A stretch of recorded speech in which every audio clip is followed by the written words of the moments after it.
Tento víkend som bol na medzinárodnej violončelovej súťaži v Dolnom Kubine a som si povedal, že vám toto celé zdokumentujem a ako som sa mal a tak. Cesta trvala celkom hodnú chvíľu, niekoľko hodín a celkom som sa nudil, aj som si pospal. Prvá zastávka bola na Oravskom hrade, je to tam veľmi pekný, krásny výhľad, len bolo trošku zamračené, čo bolo trošku blbé. Potom sme prišli na naše ubytovanie, troška som si pocvičil na violončele a išli sme spať. Druhý deň sme skoro vstali, som musel cvičiť na violončele a išiel som na prvé kolo súťaže, čo závisí od toho, že postúpim. Postúpil som takže celkom fajn, dali sme si obed, svojím najľúbenejším nápojom aloe vera a išiel som cvičiť na ďalšie kolo, čo rozhoduje o všetkom.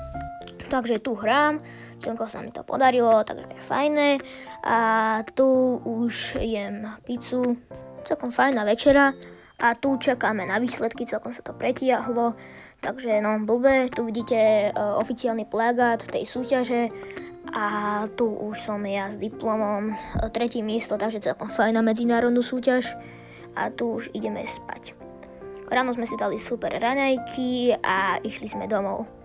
Takže ďakujem veľmi za zhliadnutie tohto videa, dajte like a odber, keď sa vám to páčilo a čaute.